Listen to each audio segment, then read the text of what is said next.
23 November रोजी TET परीक्षेचा paper फोडण्याच्या तयारीत असणाऱ्या रॅकेटचा पर्दाफाश केला. या रॅकेटमध्ये काही शिक्षकांचाही सहभाग असल्याचं स्पष्ट झाल्यानं शिक्षण क्षेत्रात खळबळ उडाली आहे. या प्रकरणात 26 जणांवर गुन्हा दाखल करत 19 जणांना अटक करण्यात आली आहे. यातील मुख्य संशयित महेश गायकवाडनं पोलीस तपासात दिलेल्या माहितीवरून आणि 2 परीक्षार्थींनी दिलेल्या कबुलीवरून पेपर फुटल्याचं स्पष्ट झालंय. आत्तापर्यंत पेपर फोडण्याचा प्रयत्न झाल्याची चर्चा होती, पण आता पेपर फुटल्याचंच स्पष्ट झाल्यामुळं या प्रकरणातलं गांभीर्य वाढलं असून शिक्षण क्षेत्रातलं पावित्र्य धोक्यात आल्यानं चिंता व्यक्त होतीये. यामध्ये प्रभारी प्राचार्य म्हणून काम करणारे गणपती चौगुले, अभिजित पाटील, रोहित सावंत, पवित्र पोर्टलद्वारे निवडलेले अक्षय कुंभार, नागेश शेंडगे, एका अकॅडमीत शिक्षक म्हणून काम करणारा अनिल हंचनाळे यांचा समावेश आहे. पेपर फोडून पास होणारे शिक्षक पोरांसमोर काय आदर्श निर्माण करणार असा प्रश्न उपस्थित होऊ लागलाय. जिल्हा परिषदेच्या प्राथमिक शिक्षण विभागानं या प्रकरणात अटक झालेल्या शिक्षकांवर कारवाई करण्यासाठीचा अहवाल शासनाला पाठवलाय. मुरगुड पोलीस स्टेशनकडून माझ्याकडे काल 18 संशयितांना ज्यांना अरेस्ट केलेले आहे त्यांची यादी प्राप्त झाली होती. ते लोक आपल्या विभागामध्ये कार्यरत आहेत किंवा कसे याची खातरजमा करण्यासाठी मी माझ्या 12ही ब्लॉक एज्युकेशन ऑफिसरला पत्र दिलं होतं.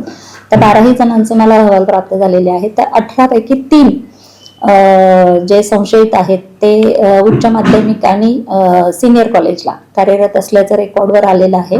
आम्ही तसं उपसंचालकांना अहवाल करत आहोत.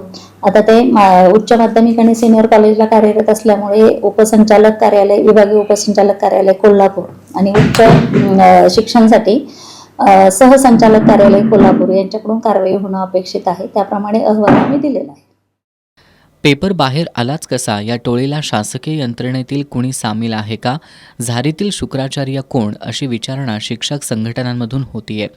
महाराष्ट्र राज्य परीक्षा परिषदेने सुद्धा हे प्रकरण गांभीर्यानं घेऊन चौकशी करण्याची मागणी महाराष्ट्र राज्य खासगी प्राथमिक शिक्षक सेवक समितीचे राज्याध्यक्ष भरत रसाळे यांनी केली आहे. आमची तर एक संघटना प्रमुख म्हणून, शिक्षणप्रेमी म्हणून अशी भूमिका आहे की अशा या विघ्नसंतोषी आणि आत्मघातकी, स्वार्थी आणि शिक्षणावर अंकुश नसणाऱ्या लोकांच्यावर कारवाई व्हावी, त्यांना बडतर्फ करण्यात यावं, त्यांच्यावर फौजदारी दाखल करण्यात यावी.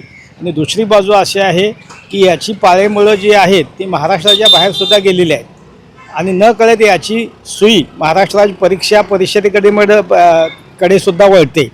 त्यामुळे त्याच्यामध्ये सुद्धा कोणता अधिकारी यामध्ये आहे, गुंतलेला आहे का, झारीतला शुक्राचार्य कोणी आहे का याचा शोध घेऊन याची निकोप चौकशी व्हावी आणि संबंधित शिक्षक आणि संबंधित पेपरफुटीमध्ये अडकलेले जे प्राध्यापक, प्राचार्य उच्च शिक्षण विभागातले असतील, प्राथमिक आणि माध्यमिक विभागातले असेल, त्यांच्यावर कडक कारवाई करावी आणि निकोप एक शैक्षणिक वातावरण आहे ते निर्माण करण्याच्या कामी महाराष्ट्र राज्य परीक्षा परिषदेनं पुढाकार घ्यावा.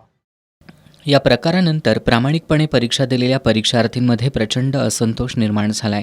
असे प्रकार पुन्हा घडू नयेत यासाठी कडक धोरण राबवण्याची गरज व्यक्त होतीये. नुकतीच पार पडलेली टीईटीची परीक्षा मी दिलेली आहे. सध्या जो पेपर फुटीचा प्रकार उघडकीस आलेला आहे तो शिक्षकी पेशास काळिंबा फासणारा आहे आणि अशा पद्धतीने जर पेपर फुटत असतील तर माझ्यासारख्या लाखो महिला ज्या मुलं बाळं संसार सांभाळून अगदी प्रामाणिकपणे अविरतपणे कष्ट करून पेपर देत असतील तर त्यांच्यावर हा घोर अन्याय आहे आणि म्हणूनच आम्ही याचा मनस्वी निषेध करतो. आणि शासन इतकी फी भरून जर परीक्षा घेत असेल तर पेपर फुटू नये ही शासनानं आणि प्रशासनानं जबाबदारी घ्यावी. पोलिसांसह शिक्षण विभागानं पेपरफुटीच्या प्रकरणाच्या मुळाशी जाऊन शिक्षण व्यवस्थेवर लागलेला डाग पुसण्यासाठी प्रयत्न करणं गरजेचं आहे.